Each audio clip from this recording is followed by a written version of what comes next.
Alors évidemment, il fallait qu'on vous parle. Truc de dingue. Il s'est passé un scénario absolument insensé, stupéfiant, inouï, sans précédent, du jamais vu sur le pétrole américain. On en parle avec Benjamin Louvet. Bonjour Benjamin. Bonjour David. Gérant matières premières chez Ophi Asset Management. Je parle à quelqu'un, vous n'êtes pas un perdreau de l'année, comme on dit, vous n'êtes pas un débutant, vous avez fait quoi, 20 ans, 25 ans que vous Soyez pas regardez le désagréable marché. non plus. Hein? Vous avez dit Soyez quoi? pas désagréable non plus. Non mais c'est vrai, on a démarré un peu ensemble, rappelez-vous, sur BFM début des années 2000. Tout à fait. Ça Ah fait bon. 25 ans. Et vous n'étiez pas chez Ophi à l'époque. Bref, c'est pas le sujet.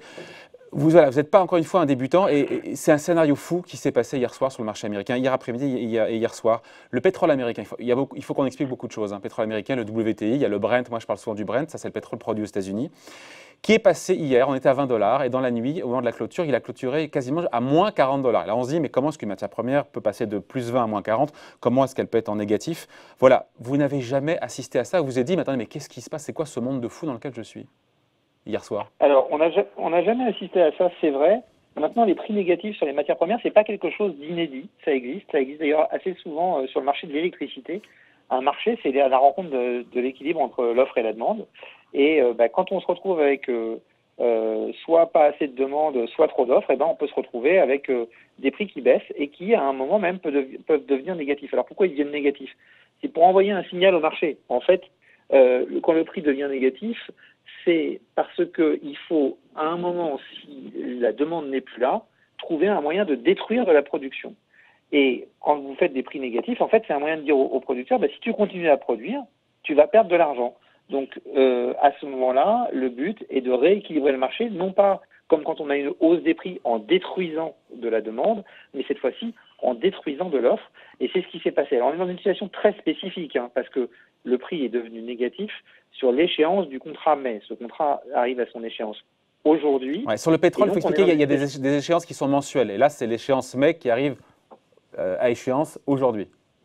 C'est ça. L'échéance juin va aller aux alentours de 22 $ hier. Bon, aujourd'hui, elle est en train de baisser très fortement. On est aux alentours de 15 $ le baril aujourd'hui.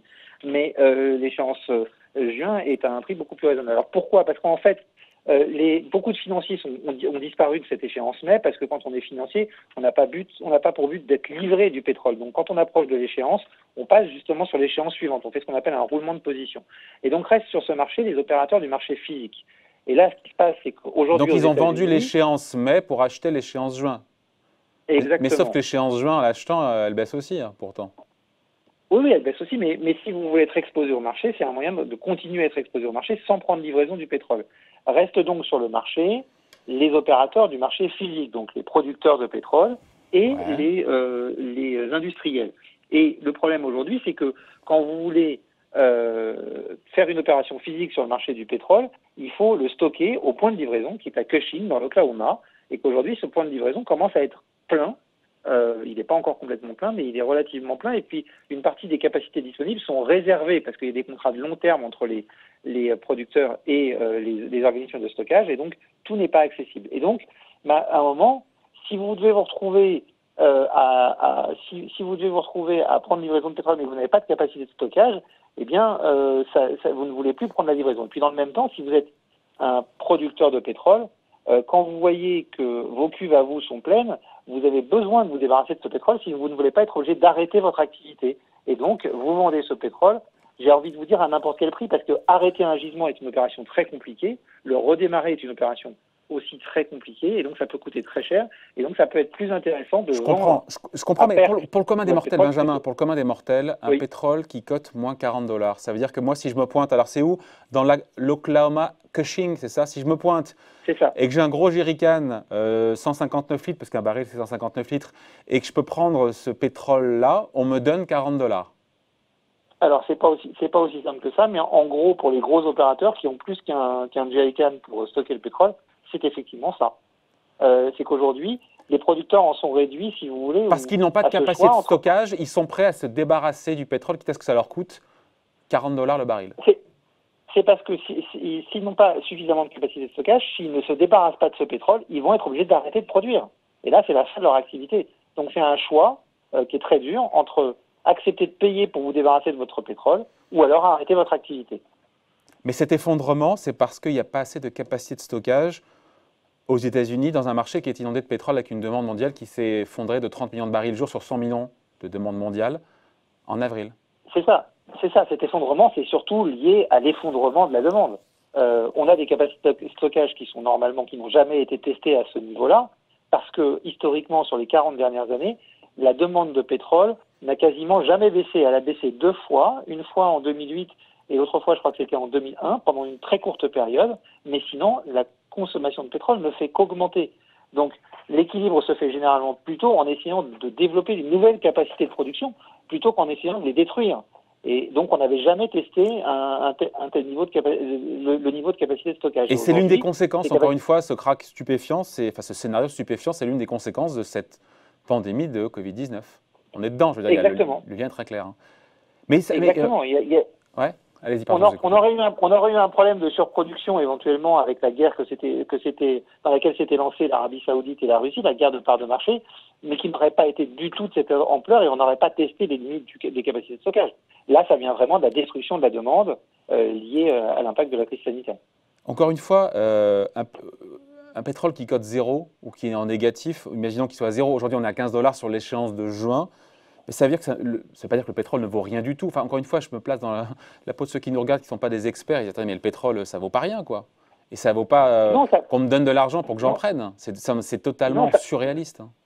Même si on comprend pourquoi. On est dans une situation très particulière, David. On est dans une situation très particulière. Regardez le pétrole Brent, donc le pétrole de référence de la mer du Nord. Lui, il vaut pas du tout un prix négatif. Ouais. Hier, il cotait 22, aux alentours de 24, 25 $. Ouais. Ce matin, il vaut moins que ça parce qu'effectivement, le marché continue à baisser. Parce que ce que révèle la situation d'hier, c'est qu'on arrive aux limites des capacités de stockage peut-être plus vite que ce que les gens anticipaient et qu'il va falloir détruire de la production. D'accord ? Et donc, qu'on est dans une situation où il y a trop de pétrole. Nous, on le dit depuis un certain temps. L'accord de l'OPEP était une partie de la solution parce qu'il y a une réduction, mais cette réduction, elle n'intervient pas tout de suite, parce que l'accord a été signé à partir de début mai, que les bateaux vont donc continuer à partir chargés de pétrole jusqu'à fin avril, et donc vont arriver jusqu'à fin mai. Et donc, on sait qu'on va atteindre ces limites de stockage de pétrole, et donc il va falloir trouver une solution. Et donc, le prix continue à baisser jusqu'au moment où on va détruire suffisamment de production pour rééquilibrer le marché. Enfin, quand vous dites détruire, on en est très loin. Ça veut dire quoi quand vous dites détruire ? Ça veut dire qu'il va falloir qu'il y ait des producteurs qui prennent la décision d'arrêter de produire du pétrole, parce que si, à un moment, s'il y a trop de pétrole et que vous ne savez plus où le mettre, la seule solution, c'est si vous trouvez quelqu'un qui veut bien vous le prendre, il va vous dire moi je veux bien vous le prendre, mais il va falloir me payer parce que je vous rends un service.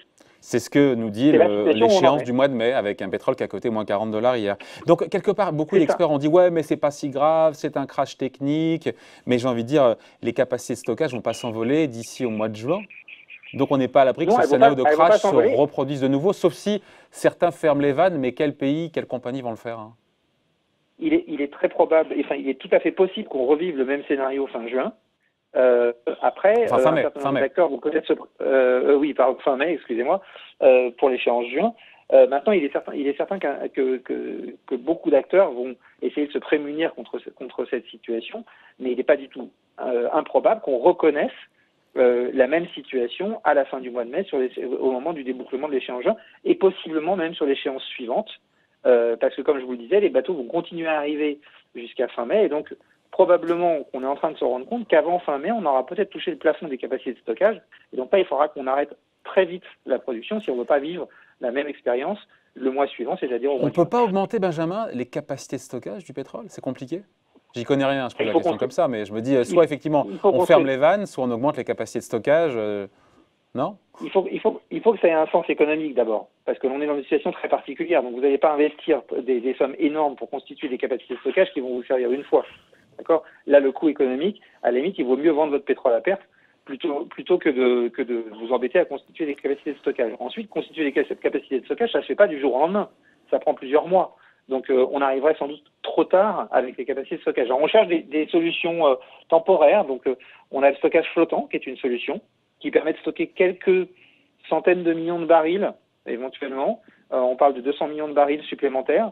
Mais si aujourd'hui, on produit 25 millions de barils par jour de trop, ça vous fait tenir 8 jours. Mais pourquoi c'est le pétrole, pourquoi c'est le pétrole américain qui baisse? Alors que là, on parle du pétrole global, produit à la fois au Proche-Orient, produit en mer du Nord, produit… pourquoi d'ailleurs ça ne baisse que sur le WTI, le pétrole américain? Et dans ces cas, c'est à eux de fermer les vannes. Dans ces cas-là, c'est au pétrole de schiste américain de fermer les vannes. Pourquoi ce serait au reste du monde de le faire? Alors, ça baisse partout.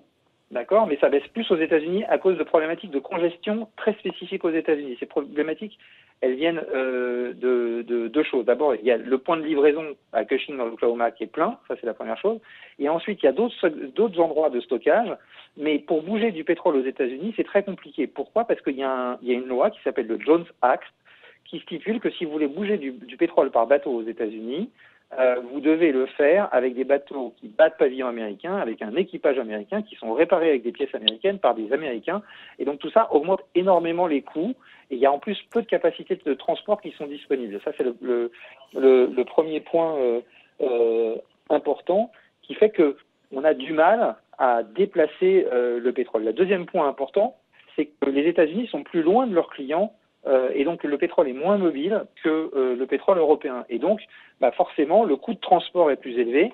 Et donc, il faut que le prix du pétrole américain soit bien moins élevé que le prix du pétrole Brent pour qu'il soit compétitif sur le marché.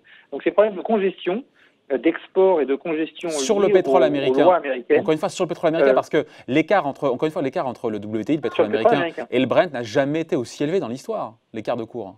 Alors, non, parce que vous comparez l'échéance mai du pétrole américain avec l'échéance juin du pétrole européen, du pétrole Brent.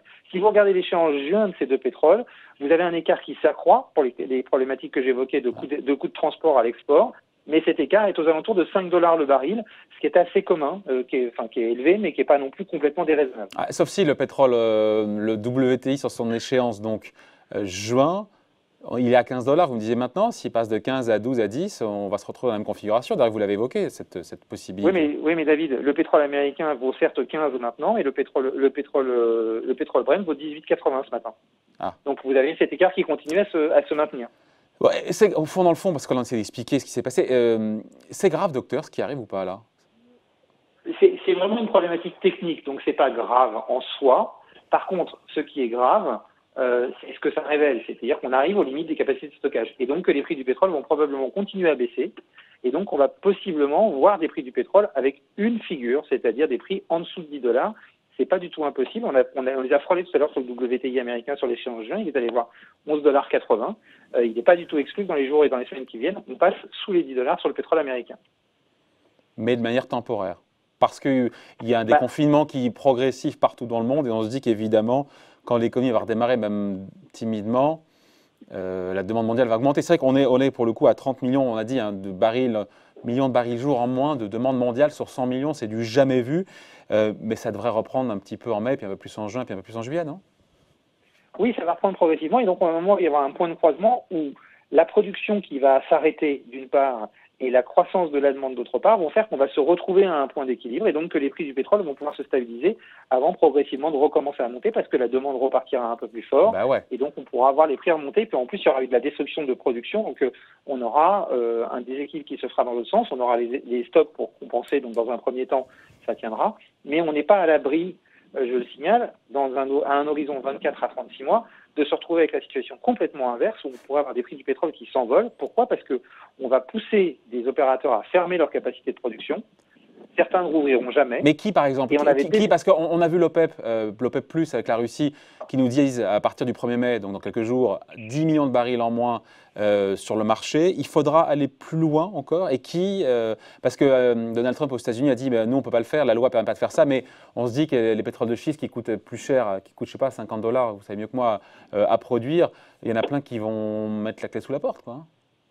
Oui, alors deux choses. D'abord, le pétrole ne va pas arrêter de couler dans quelques jours, il va arrêter de couler fin mai, parce qu'encore une fois, le temps que les bateaux arrivent à destination, le pétrole sera toujours là.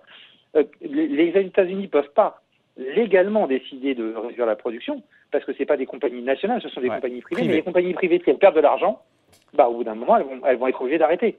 Les Américains, c'est 12 millions de barils jour en moyenne, je crois, autour de ça. Tout à fait. C'est-à-dire qu'on va passer à combien de producteurs de schiste, des petits producteurs vont faire faillite? Alors, avec un baril à 10 ou 15, à 15 $ le WTI? L'Agence américaine à l'énergie prévoyait tout récemment une baisse de production aux États-Unis qui pourrait atteindre 2 millions de barils d'ici la fin de l'année. Nous, on pense qu'on pourrait dépasser ce niveau et atteindre 3 millions, voire 3,5 millions de barils par jour de destruction de production aux États-Unis, par fermeture de petits producteurs et par réduction de producteurs qui ne ferment pas mais qui décident volontairement de réduire leur production à un horizon de la fin d'année. Donc ça ramènerait la production des Américains aux alentours de 10 millions, voire en dessous de 10 millions de barils par jour. Si on prend un peu, on finit là-dessus, hein, Benjamin, si on prend un peu de recul, donc en gros, là, on était en début d'année à 60 $ le baril. C'est ça. On est descendu sur le Brent autour de 20. On peut aller, même sur le Brent, selon vous, autour de 10. On a connu des prix On peut aller entre négatifs, 10 et 15, ouais. des prix négatifs sur les échéances WTI d'avril et de mai. Et derrière, dans l'autre sens, on pourrait se reprendre le swing si jamais les économies repartent avec un prix du baril qui pourrait monter à 30, 40, 50. C'est un truc de fou. Hein. Ouais, moi j'ai très peur de voir un prix du pétrole qui pourrait dépasser les 50 $ allègrement, hein, et aller voir 60, voire 70 $ à un horizon 24 à 36 mois. Parce que quand on va sortir de la crise, d'abord on va en sortir lentement. Et ensuite, comme on aura constitué des stocks, on aura un coussin pour amortir la reprise de la demande. Bah, tant mieux. Et à un moment, Ouais. l'AIE a expliqué, l'Agence internationale de l'énergie a expliqué en 2018 que le pétrole conventionnel avait dépassé son pic en 2008 et que donc on devait compter sur les pétroles de schiste pour arriver à équilibrer le marché dans les années à venir.